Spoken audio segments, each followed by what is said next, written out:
In life, there are two kinds of wars that are waged.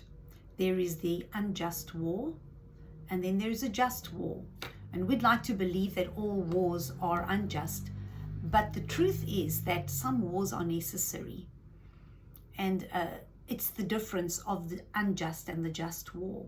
And actually, all wars start out unjust. Before I begin to explain this, I just want to mention, to clarify, that in every war there are innocent victims, people who suffer, who are innocent, and people even die. Innocent people die.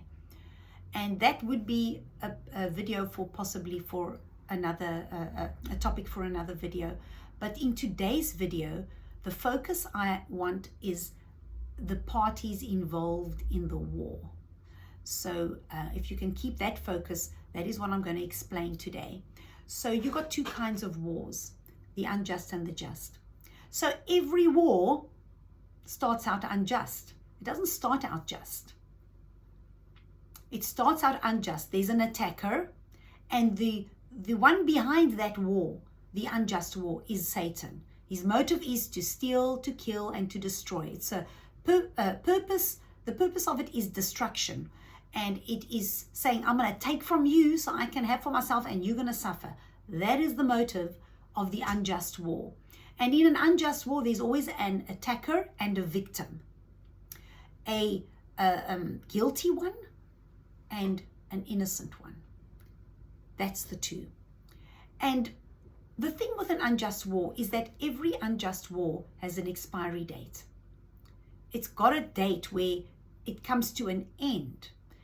And that date is the date when God comes in and he says, enough is enough. I've seen, I've heard, it's enough. And I'm now going to come in to save the innocent. They cannot save themselves, so I'm going to come in and I'm going to save the innocent. And then God wages a just war against the guilty. It's no longer a war between the guilty and the innocent. It's now a war between God and the guilty. And when God comes in, the motive of that war, it's a giving motive. He's saying, I'm coming in because I want to save the innocent. I'm coming in to save. And God is not really wanting to destroy the guilty. He wants to save the innocent. But what happens is the guilty gets in the way, and they will suffer while God is rescuing the innocent. The guilty finds himself in the crossfire. But God is really, his motive is not to destroy the guilty. It's just to save the innocent. So I want to say the guilty just better get out the way. God is coming. And here's the thing, God always wins. He's never lost, and he will never lose. In the end, when all is said and done, God wins. And so you see the difference between these two wars, that they are very different. And in a war, if you and I are innocent, it's our responsibility to remain innocent. So I'm talking about the wars of life now.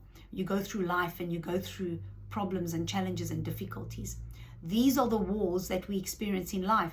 And we got to keep our heart in a position of the innocent one and never allow ourselves to become guilty. Because the guilty one is the one who becomes resentful, the one who becomes hateful, the one who becomes bitter, the one who seeks vengeance, wishes harm on others, wishes ill. These are all indications of a hardened heart, and we can develop a hardened heart if we allow that to happen.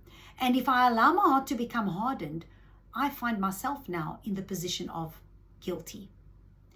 And I don't want to be there, because God doesn't wage war on the innocent. He only wages war on the guilty. And we've got to keep our hearts pure. Because if I allow my heart to become hardened and I become that guilty one, that's because I've chosen to wish ill on others. And when I'm in a hardened heart position, I'm going to hurt people. I'm going to become the guilty. Won't be long. I'll become the guilty, and I'll be harming innocent people. So the key is not just to be the innocent, but to remain in a position of innocent by guarding our hearts.